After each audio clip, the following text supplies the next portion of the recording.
Welcome, everybody. Happy New Year. I can say that, although the year is not quite that new, given today's date, but it is the first time that we are having our webinar for 2024. We are off our 2024 webinar series with this all important, all encompassing topic, servant leadership in action. And we have as our special guest, Professor Neville Ying, who I will introduce to you later in the webinar, just in a few minutes. But if you are joining us for the very first time for our webinars, a very, very special welcome to you. I am Dr. Loy Parks. I am the Leadership Development and Institutional Strengthening Specialist with the Caribbean Center for Development Administration, popularly known as CARICAD. And if it's your first time, then we want to just give you a few ground rules. How do you make this the best possible virtual learning experience for you and for others? And one is we want to remove the distraction. This is your learning hour. So you want to be able to lean in and to get all the learning you can from the session. So you want to remove your distractions. And distractions tend to come in two forms. One is other software applications that you have on your device. You want to maybe turn those off, except for Zoom, of course. Mute your phones. If you're in the office, you can't mute the landline phone that might be at your desk, but you can turn the ringer down. And your colleagues, we love them. After all, we're talking about leadership. So leadership is not a solo operation. So we are not shunning our colleagues, but we want to ask them, negotiate with them to just allow you that space, this hour, to just focus on your learning. And if you have an internet cable available, it's good to plug that in, help with the bandwidth. Now, for the webinars, you don't necessarily have to use your microphone, but if the opportunity will be presented to you during the Q&A section for people to ask their questions. And so if you want to participate in that way, you want to ensure your microphone is working. But otherwise, please let us use the chat feature, all right? And so we always want to know where people are joining us from today. In fact, our guest facilitator presenter today, I said, where are registrants from? And so let us use the chat and let him know where we are from. So I am logging in from Jamaica, as he is as well. But tell me in the chat, where are you joining us from? So Camille already told us that she's joining us from Grenada, the Spice Isle. All right. Barbados in the house, Claire and Alana. Yes, Jessica joining from Jamaica. Cheryl, my sister from Trinidad. Pauline Nicholas from Jamaica, UWI. Yes, you can also say which organization you're with, if it's not too long. Arisa, one of our alumni from Guyana. Donna from Trinidad. A. Innes from Barbados. So Yinka, Permanent Secretary in charge of Public Administration and our alumni. So Yinka Grogan, welcome to you, Miss. Antonia Morris from Statin, Statistical Institute of Jamaica. You have to forgive me, I have put in braces and now I'm getting tongue-tied. From Jamaica, she's currently in our Leading Change workshop. Good to have you, Antonia. Awesome, so you can keep it coming, letting us know where you are joining us from today. I want to give a special shout out to some other people as well. Suzette is joining from Trinidad. Daisy joining from the States.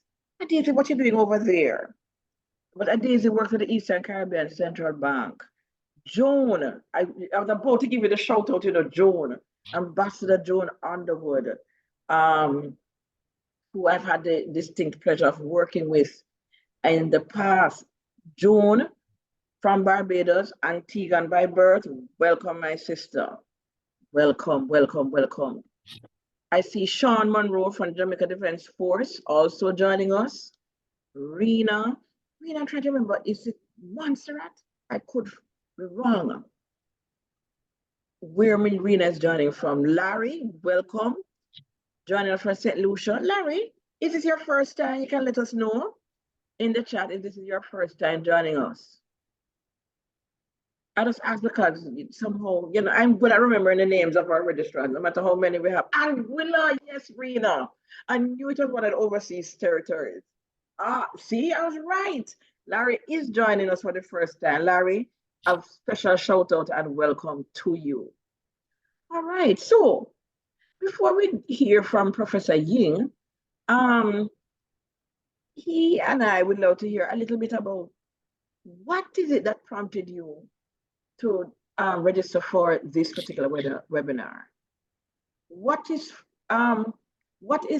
fascinates you about the concept of servant leadership? I figure, nobody forces you to join these things. You're free to register. It has to be something about the topic that fascinated you.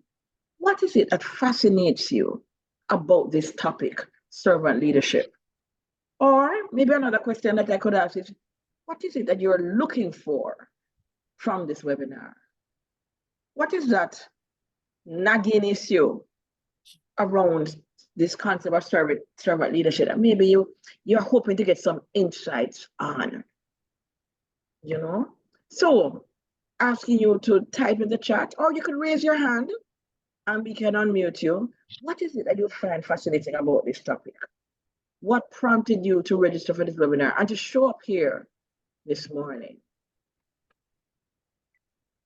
And while we're waiting for people to gather their thoughts, I know if people are typing, it takes a little time for the words to get out there. Want to welcome those who are joining us. A very special welcome to my very good friend and sister. Not, you have sisters from another mother, Nakita. Welcome, welcome, welcome. And I know it's Nakita's first time here. I sent her a special invitation and she accepted. Welcome, Nakita. So everybody is going quiet on me. No. Somebody's going to talk. Sean, I am calling on you, my dear friend. Sean, what fascinates you about this topic?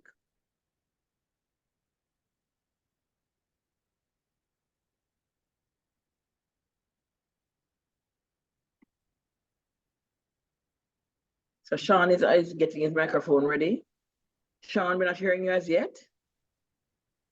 But while Sean is getting his microphone ready, I noticed some other comments in the chat. So Jessica Lewis Marshall, welcome. Jessica, she wants to know, how can she be a better servant leader? Daisy, she's fascinated by the fact that there are recent discussions in the literature. I have been seeing it. Literature, by literature, I mean broadly, podcasts, you name it, blogs, regarding balancing serving and leadership. Joan is curious about perspectives with the concern that servant leadership is not optimally suited for persons in the political directorate. Oh, girl, you went there. You went there, Professor Ying. You have to talk about that one. So Yinka is concerned about her own level of humility and desire to learn more about serving to the best of her ability. Camille, how to encourage and support colleagues on their leadership journey. Indeed. I like it. So let's keep the comments going. What is it that fascinates you about it?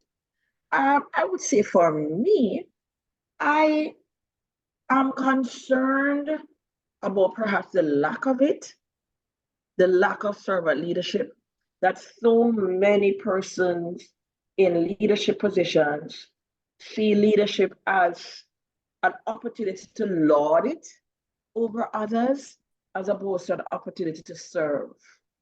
I can recall being told one day, that time I was chief personnel officer, and this person who shall remain nameless came to me and said, Loy, do you understand how much power you have?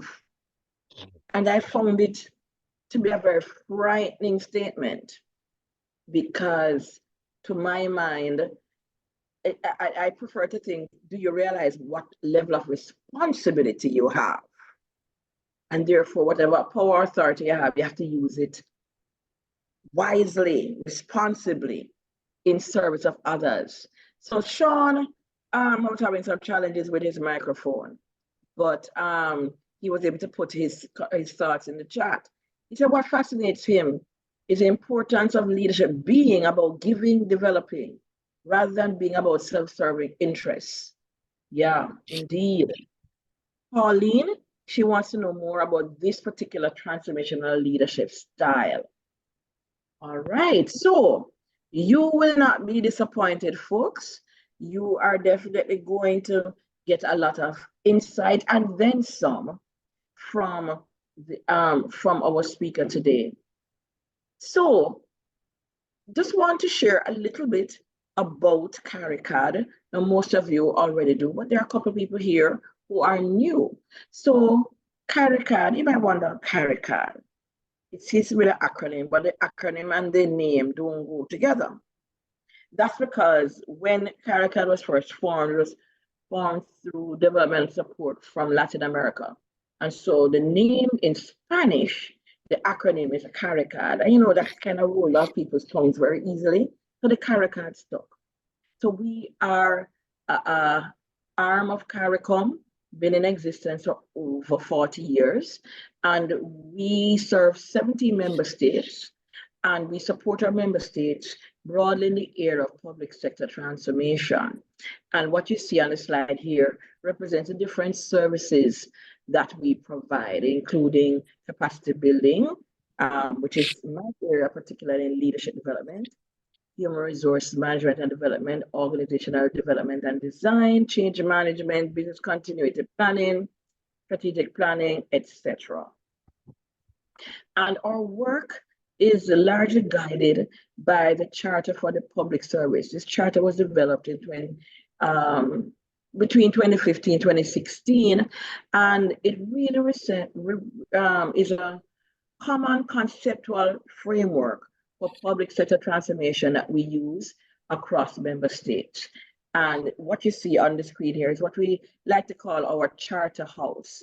So the foundation is a citizen-oriented public service, and every good house has pillars, and so this rests on 6 pillars: governance, standards, capacity, legislation, openness, and accountability, and all geared towards creating a public service and societies that are responsive, results-oriented, resilient, and sustainable. And if you want to learn more about the work that we do, please do visit our website at caricad.net. So now, to introduce to you our guest for today. He is none other than Professor Neville Ying, CD. And Professor Ying has had, I don't like to do the had, because he continues to have a very distinguished career and a proven track record in the public sector, the private sector, the social sector, and in higher education institutions. And his expertise spans a number of areas and fields, and that includes strategic creative thinking and innovation, transformational leadership, of course, strategic business and organizational development, measurement and evaluation, project management, labor and employment relations, diaspora affairs, just to name a few. All right.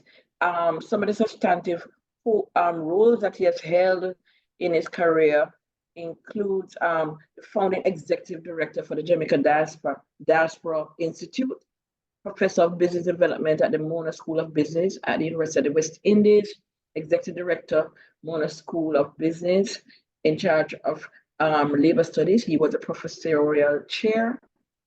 And he is clearly, as you are going to find out, an author, a published researcher in many, many, many, many areas. I've had the pleasure of having Professor Ying be my teacher and my mentor, and somebody who has helped me to get into the area of research, particularly in the area of labor relations. And he has written a very, very insightful book. Now, he has written many books, by the way. This is just the latest one. And he is going to be sharing insights from his work and experience broadly around servant leadership. And you see the title there. And so it is my delight to welcome him. So, Professor, I hand over to you now.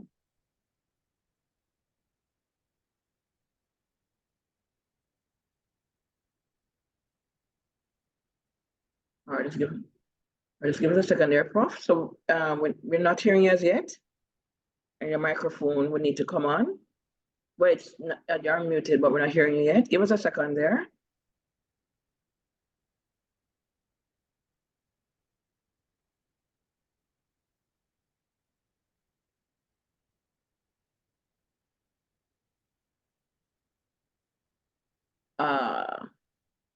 Let's talk about when if anything could go wrong, it will go wrong.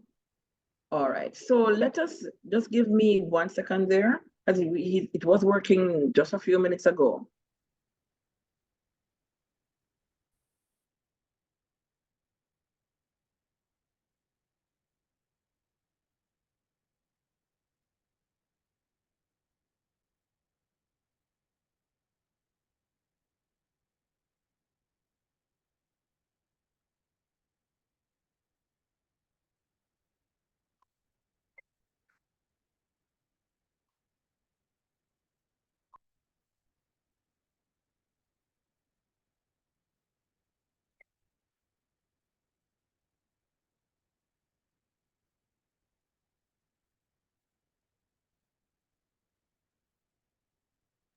Apologies, folks.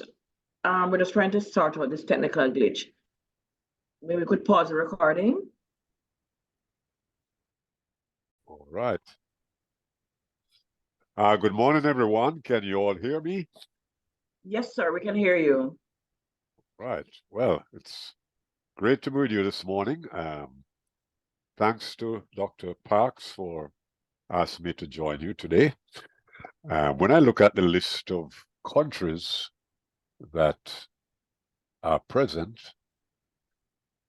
it reminds me of the first time that I had to interact with persons from the Caribbean countries. And that was at my matriculation ceremony at UWI. And the person who was vice chancellor at the time was Sir Philip Sherlock. And all I remember about his matriculation address was a story that he told about a young man from Trinidad who was studying at the Mona campus. And after about 3 months, his girlfriend in Trinidad did not hear from him. So she wrote to him and said, "I've not heard from you for a while. What do the girls in Jamaica have that I don't have?" And he replied to her, "Oh, I still love you. The girls in Jamaica have nothing more than what you have, but they have it right here." Now, I didn't remember anything else that Philip Sherlock said, but he was a great storyteller, and that influenced the rest of my life, actually, in terms of anything I do, I try to tell stories. So the other one I'll tell you about is a story called How Neville Met Loy. Anybody want to hear about that? Oh, Lordy. Well, Loy, as she probably told you, was one of my students in our master's class. And I'm so proud, as I told her the other day, that I'm very happy to address her as Dr. Loy Parks, because she has made tremendous strides in her professional career. And as a teacher, you're usually very proud of your students. So, Loy, I'm very proud of you. But the thing I remember about your class is that I started the class by introducing a young lady from St. Lucia, who was the only person outside of Jamaica that was doing the course. And I didn't realize how important this was to her until months later she said to me, "I felt so good in the class that you actually spent time recognizing me and speaking about my country." That's a very important thing to remember about people, you know, how you recognize them and how you recognize where they're from and stuff like that. I say all this to say that one of the important parts of the toolkit that you need to have as a leader is storytelling. In fact, in my book, Servant Leader in Action, Transformation in Motion, which I'll suggest is going to be one of your reference books after this webinar, I use stories to explain concepts and principles about servant leadership. So, for instance, I have a chapter called Conversational Competencies, which is one of the most important things that you have to do as a transformational servant leader. And in this chapter, there is a recommendation that as leaders, you need to tell a story about your organization. How did it come into existence? What are the philosophical positions of the organization? What are the aspirations of the organization? And how is the organization moving on what we call the development curve? And this you need to do, especially when you have new members of your team. So now I want to share some more nuggets from this book with you. And I'm going to be ably assisted by Dr. Parks as she share the PowerPoint presentation. And how we'll do it this morning is I'll try to keep the presentation short as possible and then allow you to have an interactive session with me where you can ask any questions you like, and hopefully I'll give you some proper answers. So, Loy, could we move to the next slide, please? I want to cover 5 things in the discussion this morning. The first is, what is the context for leadership? Very important.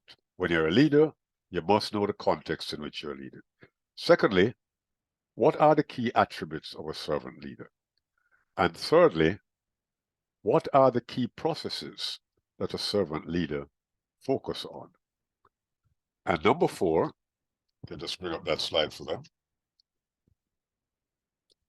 What are the critical success factors for you if you're going to be a servant leader in an organization? And lastly, what are some of the key competencies that you must have to be an effective servant leader? So let's go back to the first section, which is the context. It is extremely important that you know the context in which you are performing your servant leadership role. And there are 4 areas that you need to think about at present, because they are what we call disruptive forces. And the first one is technology, the next is pandemics, and the third is climate change, and the fourth is supremacy. So let me speak briefly about each of them. So let's go to technology first. What is uppermost in our minds right now is all this thing about the organization working being a digitally transformed organization. And the 2 things that we are concerned about in this whole process of digitalization is artificial intelligence and big data. Any day you pick up something on the net, there is some article or some comment on artificial intelligence. It's like this thing is going to drive you crazy. But there is the upside and downsides of artificial intelligence. And why is that so important? Because it's going to change our lives. So, for instance, if you looked last week, the managing director of the IMF said about 40% of jobs will be affected anywhere you go in the globe. But the good news is that artificial intelligence can make your job easier, can make you more productive as well. So there's an upside to it. Then the downside is that if you're not careful, artificial intelligence and their applications will replace you. And those are very important things for you to remember, whether you are in the public sector, the private sector, or the social sector. And we can speak a little more about that in the discussion session. But there's a lot more I want to say about that. We have all been recently into COVID-19 and its impact on us. So that's an example of how pandemics affect our lives. If you remember, we all had to adapt to this new situation. So you had to go either fully virtual or partially virtual, sometimes face-to-face, sometimes virtual. And that's what we call the hybrid situation. We had to learn to work from anywhere, our car, our house, on site, whatever. It just changed everything we're doing. Climate change, most topical right now. The whole system of global warming, and we just finished what is called COP28, if you follow the news, and especially small developing states like we are in the Caribbean, the impact is great. So we have to now prepare ourselves for drought or for flooding or for earthquakes. I mean, last October in Jamaica, it's like our whole life changed on October 30th. We just had a tremendous earthquake. Persons who are here for months had to remember you're a volcano down there. So these things like climate change is really uppermost in our minds and affect wherever we work. For instance, in Jamaica, we have the National Water Commission. They're very distressed when we have drought because we have to have water lockoffs. But then, just as they're worried, we have extreme flooding, which didn't help either because, you know, the water has to be purified because we just have too much water. So wherever you cut it, climate change is affected. Last one is supremacy. Now, there are a number of areas about supremacy. The first one is what we call territorial supremacy. And the examples of that are what is happening in Ukraine and Russia. They're fighting for territory. And even more recently, there is a war between Hamas and Israel, fighting for supremacy in terms of the territory of Gaza. But there's another type of supremacy, where countries want to be the global leaders in technology, for instance, or in economic power.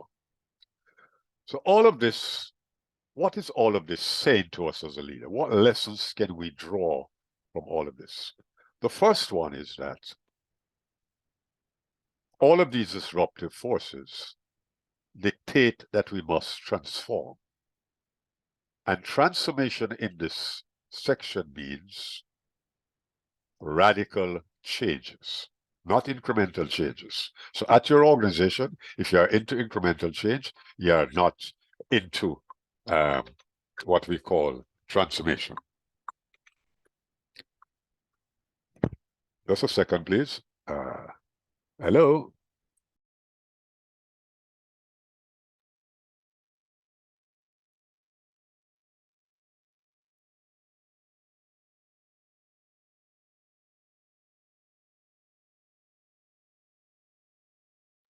Yeah, sorry about that.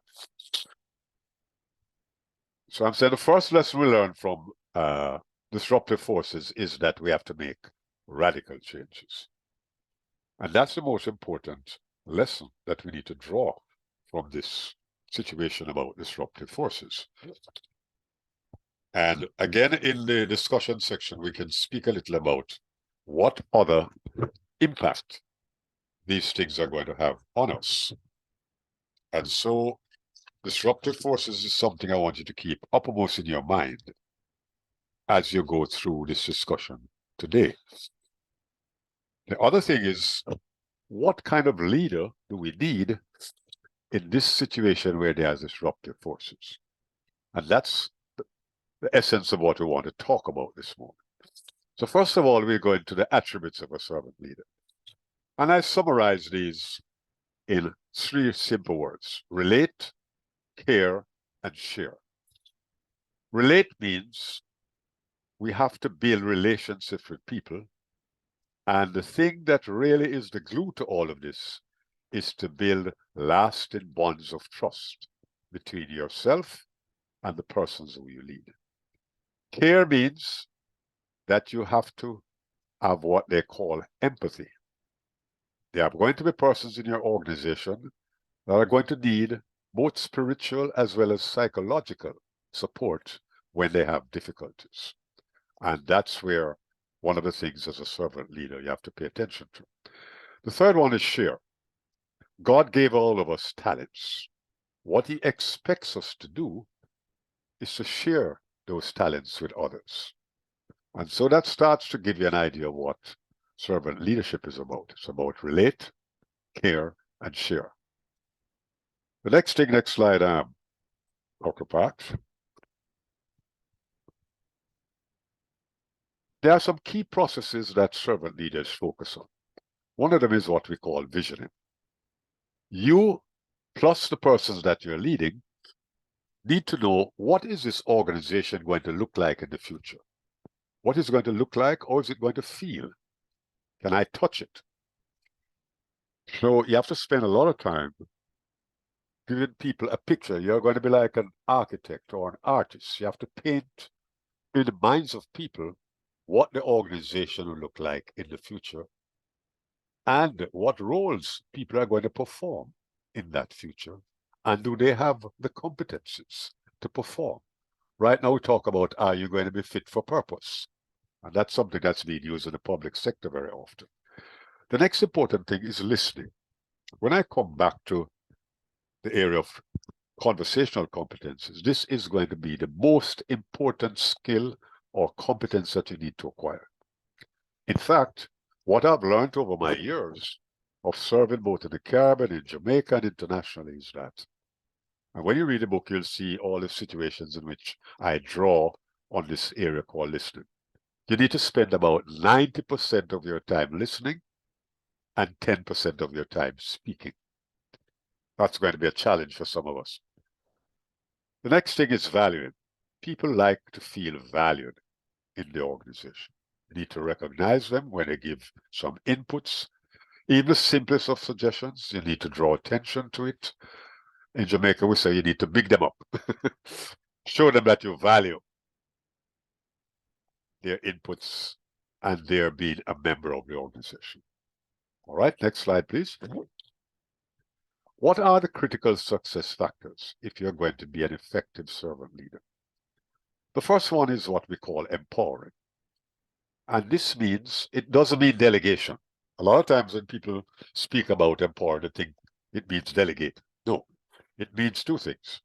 It means building the creative and decision-making capacity of people.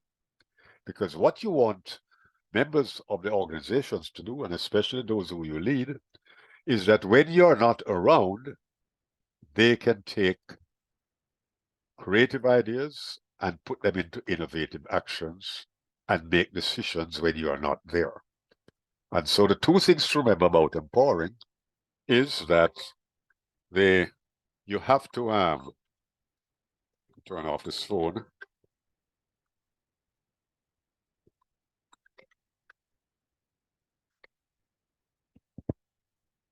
Yes, you have to remember that it's two things you're focusing on: creative capacity and decision making. Risk taking. Any leader that doesn't take risk can't survive. I was telling someone this story the other day when I was in the public sector, that about every 3 months they were about to fire me because I dared to come up with something creative. And so when you're creative, especially in the public sector, sometimes you're labeled. People don't like you to tackle the status quo. But if you don't take risk, you won't get anywhere in life. And what it means is that you have to learn to come out of your comfort zone and do things that you have never done before. One of the stories that my president used to like to tell me is about Abe. For 6 weeks, Abe prayed to God to ask him to make him win the lottery.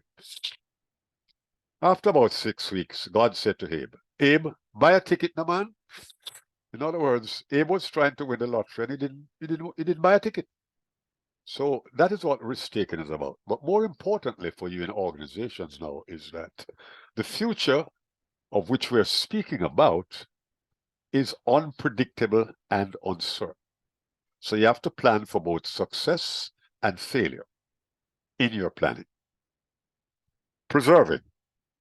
What that means is that there are some core values which should form what we call the moral compass that you use to traverse your journey as a transformational servant leader. And those core values are what we call the pillars on which your organization rests. And they include things like honesty, integrity, fair play. And so if you look at what's happening around, when we talk about fraud and all those things that are happening, it's about not paying attention to preserving core values. Financing. I've had the opportunity of working both in the public sector and the private sector and in academia. And what I learned is that it's no use you have lofty ideas if you don't have money to implement them. So predictable and adequate financing, especially in the public sector, are going to be very important if you want to translate creative ideas into innovative actions. Next slide, please. Next slide, Dr. Parks. Yeah. So what are some of the key competencies that you need to have as a transformational servant leader? And there are three of them I just want to make some comments on. The first one is conversation, emotional intelligence, and strategic thinking. So I'll start with conversations. What I would like you to remember is that, you can go to the next slide, Dr. Parks. There are different types of conversations, and there are some cardinal rules. So let's go to the next slide, and I'll just tell you what the four types are. Oh, just go back a little bit for me, please. There are four types of conversations that you need to conduct with people. The first one is called vision. The next one is called creativity. The third is called relationship.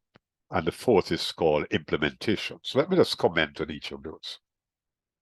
In an organization, remember we said one of the important processes, if you remember my first set of comments, is visioning. So in your organization, you have to have different types of conversations with people that you lead. So one of the conversations you need to have from time to time is, where is this organization going in the future? But next, you need to engage people in what we call a creativity conversation. What sort of creative ideas can we come up with in terms of taking us from the present to the future and also to operate in that future? And third is relationship. Are we all on board with this vision? Do we buy into it? Are we going to work as a team to get there?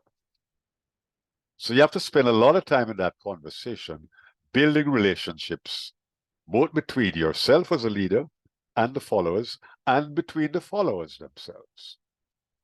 And lastly, the last type is implementation. What you want to get in that conversation is a commitment from the members of your team that they will take some action or perform some role to make your vision become a reality. So you have to spend a lot of time discussing with people. Are you going to commit to doing X, Y, or Z? Can we depend on you? And will you follow up on this commitment? The next is cardinal rules.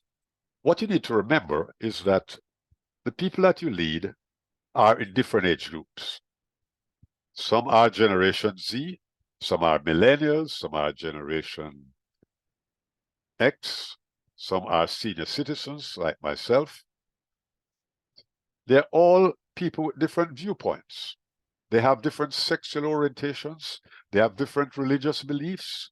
So you have all of these different things that you have to think about when you are leading people and engaging them into conversations. So the cardinal rule to remember is, number one, listen more than you speak.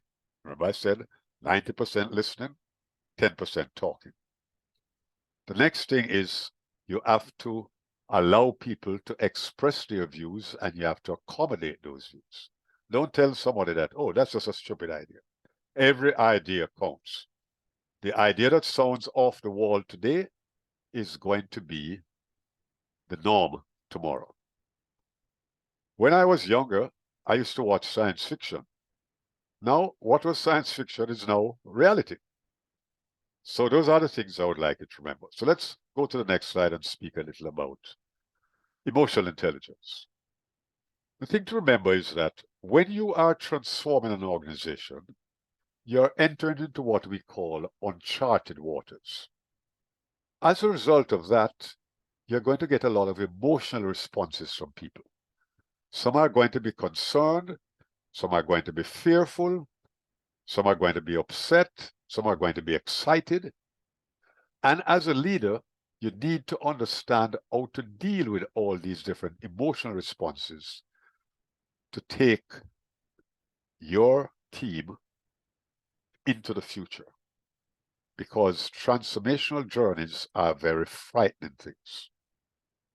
So, what are the domains of emotional intelligence? And there are 4 domains you need to think about. One is called self-awareness. And what this means is that you have to be aware of your own emotions and how they affect other people. Are you somebody who flies off into a temper quite easily?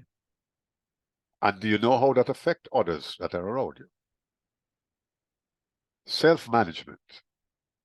You have to understand how you behave when you're under stress, for instance, and how that affects other people. And you have to put strategies in place for you to manage yourself when you're under stress. The third is that you're going to be interacting with people. As I said before, these persons are going to be in different age groups. They're going to be having different personalities. They're going to have different views. And you have to be aware of that when you interact with persons socially. And that's what we mean by social awareness in emotional intelligence. And lastly, you have to now convert all of that into building lasting relationships with people. Remember, we speak about building lasting relationships on the care when we spoke earlier. And so you have to now become a mentor. You have to be inspiring. You have to display empathy.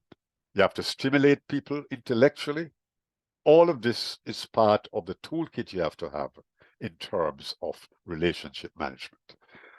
Next slide, please. Now, the next and last important competence you need to have is what we call strategic thinking. Now, I split that into 2 parts. The first is called environmental scanning, and the next part is called key competencies. Last night, I was at the opening of the stock market annual conference. And one of the speakers saying, if we are to understand how we must invest our money, we need to look at what's happening in different countries in the CARICAD. So if we start very south, you look at Ghana. They are now becoming the fastest growing economy in the world. And that's why they're having this issue between Venezuela and Ghana right now. Everybody wants a piece of reaction. Remember earlier I talked about territorial supremacy? That's what is happening right in our backyard. And those people from Trinidad, you're close to the action. You're also caught up into how do you deal with the oil that you have, and how do you continue the relationship with Venezuela if they are, wanted to have supremacy over Ghana, who is also your neighbor.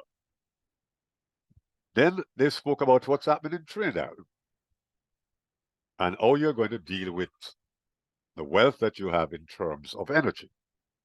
And then they came to Barbados. How is it building up itself as probably an offshore banking destination or, great dependence on tourism? And they came to Jamaica, same thing. But all of that is what we call environmental scanning. The lesson out of all of that is that as a transformational servant leader, you have to look at information across the globe. It can't be just looking at things that are happening in your little district or in your parish or in your country. You have to look at what's happening regionally. You have to look at what's happening internationally. For instance, last night we were talking about how do policies in the USA affect what we do in the Caribbean? All of that, if you're in the public sector, you need to understand because it's going to affect how you serve your public. And so environmental scanning is of extreme importance. And when you're doing it, one of the things I want to draw your attention to now is how you handle this thing called big data. Notice I mentioned that earlier. As transformational servant leaders, you have to start understanding what big data is about.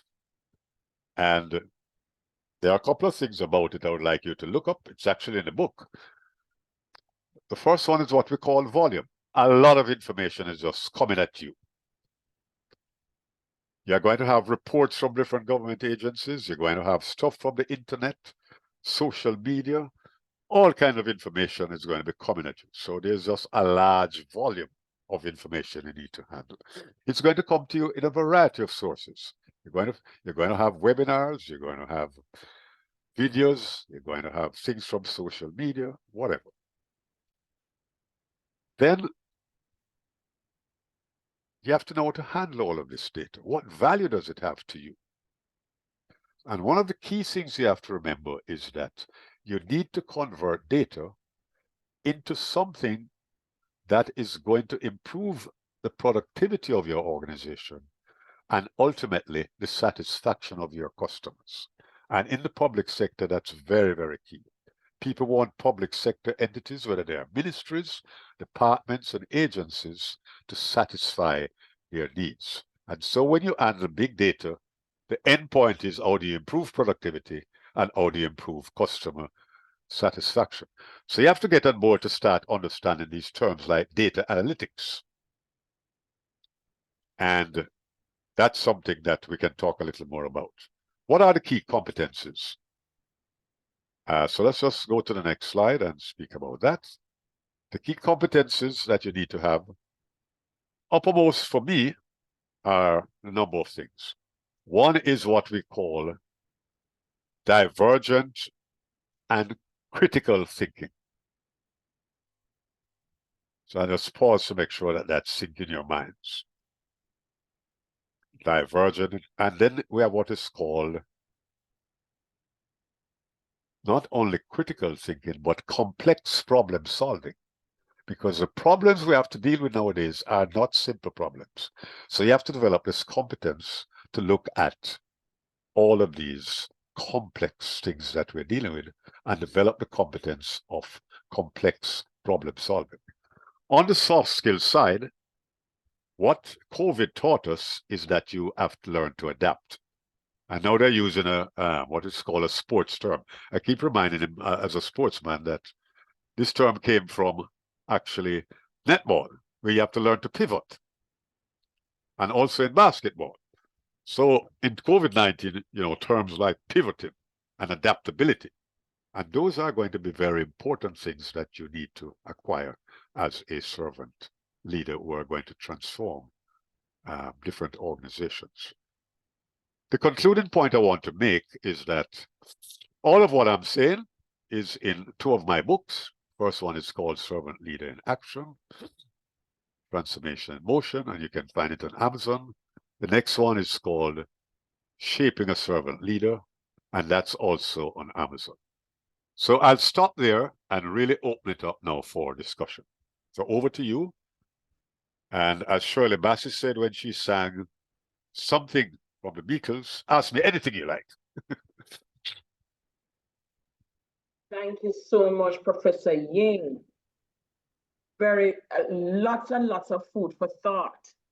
And I want to go to the chat.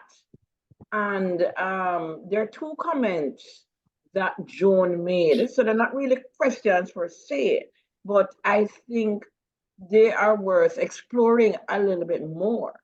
And so the first comment has to do with risk-taking, right? And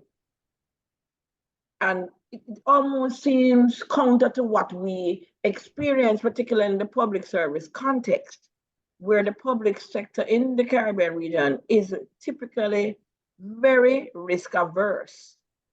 And so, talk to us a little bit more, Professor Ying, on this, the competence and the ability to take risks and the willingness to take risks, particularly in the public sector context.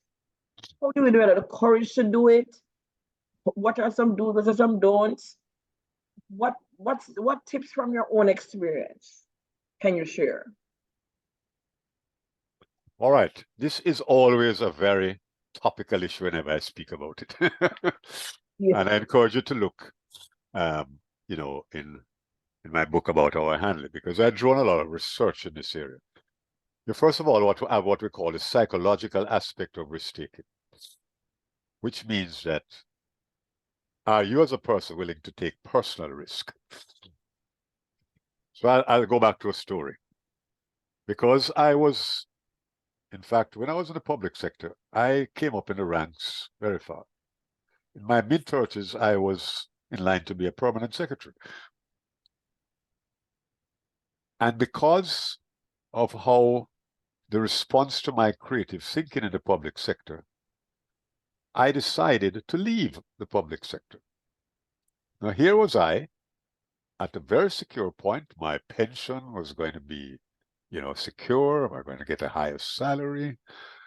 And I had job security. And now I'm going to go into the private sector where they could fire me at any time.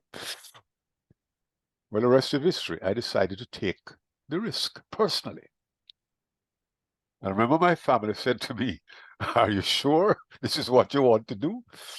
So this risk-taking is a very, very serious thing. There's a lecture I'm giving right now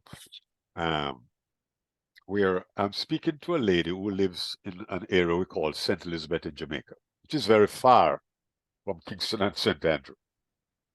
And I said to her, suppose a position came up in Kingston and I recommend you to be head of a school. Would you take up the position? Because it's going to move you from just being a teacher to a principal. She says, no, no, no. I'm accustomed to the church in my area. I know all the church members. I'm born here. I grew up here. She does not move it because this is what they call your comfort zone. And so what I say to public sector workers is, if you're going to make a difference, you have to challenge the status quo. But in doing so, you have to be willing to lose your job if it comes down to that. Yeah. I Now, think, but the other thing to realize, which is I'm trying to work at it from the other end as well, which is speaking to the persons who control the public sector and say, you need to create what we call a risk-taking culture in the public sector, where people are willing to take risks, albeit within boundaries. Okay? So you can't have risk-taking without boundaries. Now, it's harder to do in the public sector, I agree, but this is where I'm trying to get the public sector to move. So I'm not only speaking to you who are working there, I'm speaking to the leaders of the public sector as well in what I'm doing right now, to say, you have to allow people to come up with, crazy ideas, because those crazy ideas are what is going to make the public sector become more productive and satisfy customers more. So it's a very long debate we can have on that one. We could spend a whole morning on this now, but I just want to remember 2 points. One is that it's a psychological aspect of leadership, which means you are dealing with your own fears, concerns, your comfort zone. But on the other hand, you have to remember that the easier part of risk-taking is to plan for both success and failure in the future. So when you're doing your strategic thinking and your strategic planning, always have different scenarios. So that's one way you deal with it, practically. So if you notice, people say you must have a plan A, a plan B, a plan C, and a plan D. That's what we mean by having different scenarios, because you don't know what card is going to play in the future. So very interesting question. That debate won't end this morning. And Indeed, especially for the public sector. in my own experience too, here's the thing that you must sometimes, or you talk about the psychological frame that we bring to risk. Here's the thing, folks. Most mistakes can be corrected. Think about it. Most mistakes can be corrected. Because sometimes we have this fear that an error is going to be made as if an error cannot be corrected. Most errors can be. And once you kind of get that in your head, that you know what, no, we're not trying to just proceed to make errors, no. But should you make a mistake, 9 out of 10 times that mistake can be corrected. And once you get that in your head space, you understand, wait, you know, the fear is unfounded to a large extent. There's Could I tell, another, could I go tell you ahead, two, could I tell you two more of my public sector stories on risk taking? sure. All right, I came back home in 1975, and Jamaica at that time had what was called, I was working in the Ministry of Education, and the government sent me off to do what was called psychometrics, which actually I came back and helped to establish CXC, which you're probably all familiar with. But the government made a decision just before I came back home that they were going to convert what they call junior secondary schools, which stopped at grade 9, to new secondary schools, which now stopped at grade 11. These students were going, I came back home in September, and the students were going to graduate in July the other year. But there were no exams set for them. So up to January, I was given the task of setting these new exams for thousands of students in Jamaica. But I had no budget. I spoke with my boss, nothing happened. Spoke with the PS, no money. So I wrote straight to the minister to say, I've been given this task and I have no budget to implement it. It's now January and the students are going to graduate in July. Next thing, I was called to an emergency meeting. The minister at one of the table, my boss to his left, and the permanent secretary to his right. And I was at the other end of the table. In other words, they're about to fire me.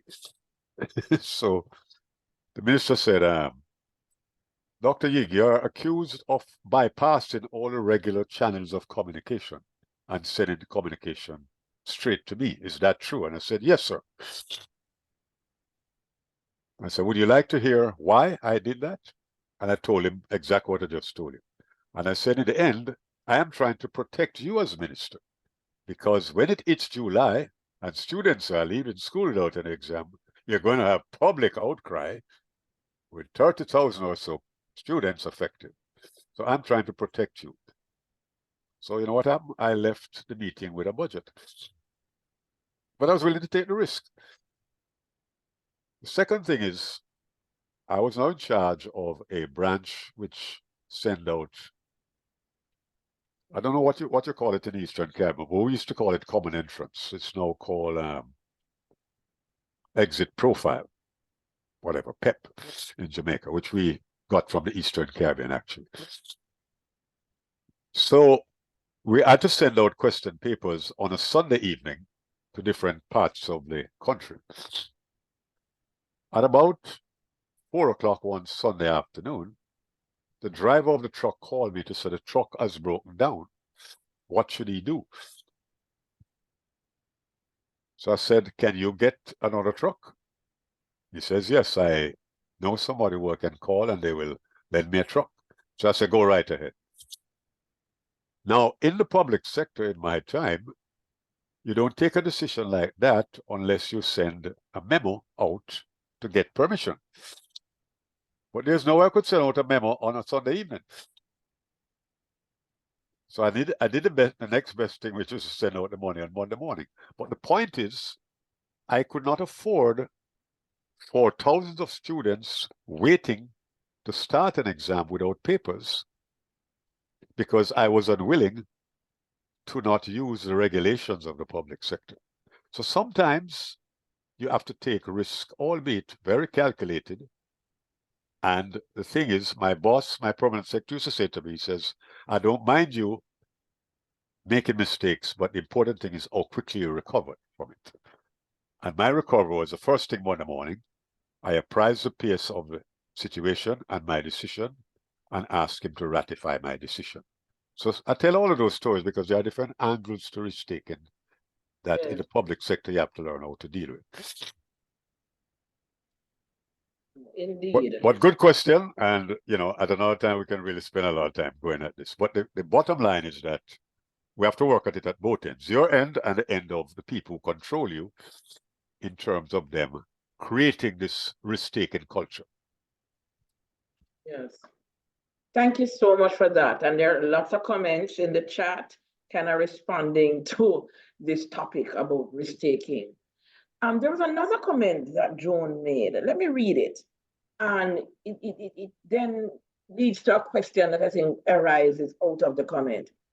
And she says she appreciates the inclusion of conversations here in your presentation and the moving from conversation to implementation. Her own research into the status of management in the public sector, public service in 6 CARICOM countries. This was an IDB-funded research project that I would encourage all of us to have a good read.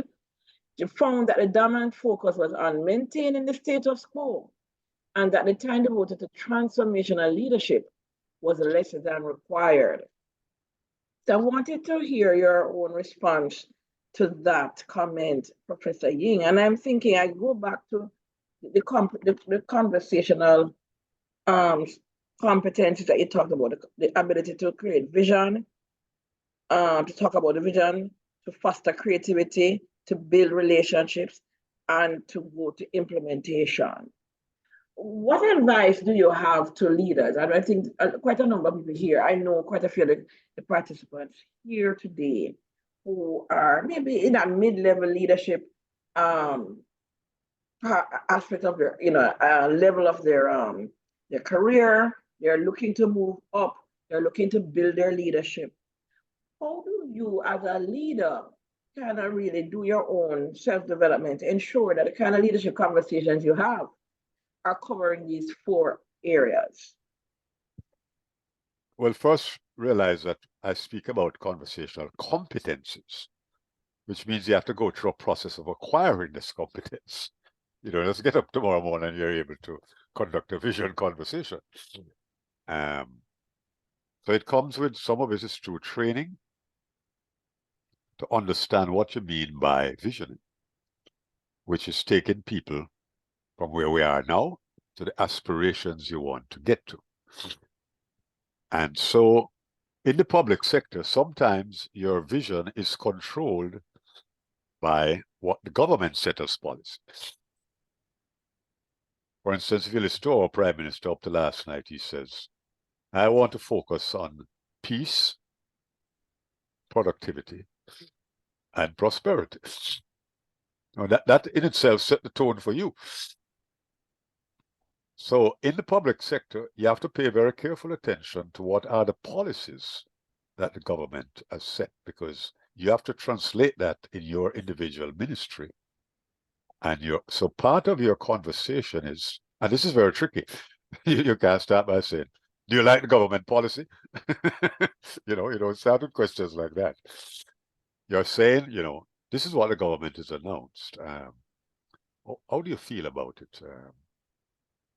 And have some honest discussion. This is what we mean by speaking about the vision. So you have to describe the vision. It's like you're looking at the architect picture of a house, and you're saying, do you like how the house looked? So you have to have that kind of conversation about the vision. And sometimes the public sector, as I said, that is set for you by what government policies are. So part of your job is really learning how to analyze. So analysis becomes a very important skill that you need to have and build on. Now, in terms of translating that policy into action, you come into the area of what we call project management. And that's another area of my skill that I talk about. So right now, what I'm asking organizations to focus on is something called impact. Now, I had the privilege of going to the USAID school in Washington to learn about project evaluation. And one of the things I learned was the difference between achieving objectives and achieving impact. Two different things. A lot of times in the public sector, we are very concerned about achieving objectives, not about impact. But here's a story that I was told. The USAID gave a grant to a country in Africa. The farmers were walking with their donkey or whatever on the sidewalk, taking their goods to market. So they got this big grant to build a highway, which would allow them to take a vehicle and get to the market. They were supposed to build, let's say, 50 kilometers of roadway. When they went back, they achieved the objective, which was to build so many kilometers of roadway. But it had zero impact because the farmers were not using the highway. They were still using their donkey and whatever to take their goods to market. So they use that story to explain the difference between focusing on objectives as different from focusing on impact. So what you have to ask yourself in the public sector, and right now I'm working in the public sector in Jamaica actually,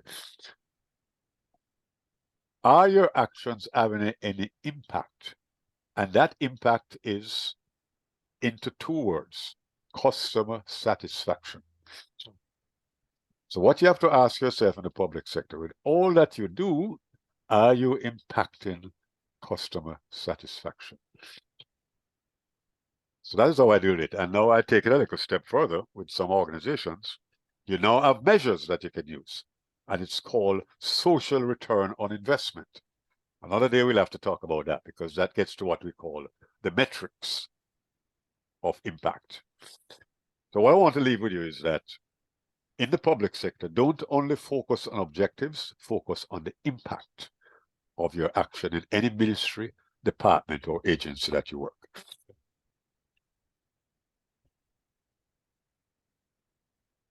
That's the time when we hear silence. Yes. So we're thinking deeply. Very good. Very serious food for thought. And so, Professor Ying, I really want to thank you once again for taking the time out to come and to share with us. And remember, folks, his books are available, readily available for purchase on Amazon. So you do want to check that out. Now, in terms of our announcements, now CARICAD, it will be launching soon a webinar series on the theme innovation, digital government, and changing mindsets for public sector transformation. So we want you to be on the lookout for that. We're still in the planning phase, and we are going to be letting you know soon the exact dates for that. But this is going to be a collaboration with the United Nations Department for Economic and Social Affairs, the Division for Public Institutions and Digital Government, as well as we're going to be partnering with other regional and global partners.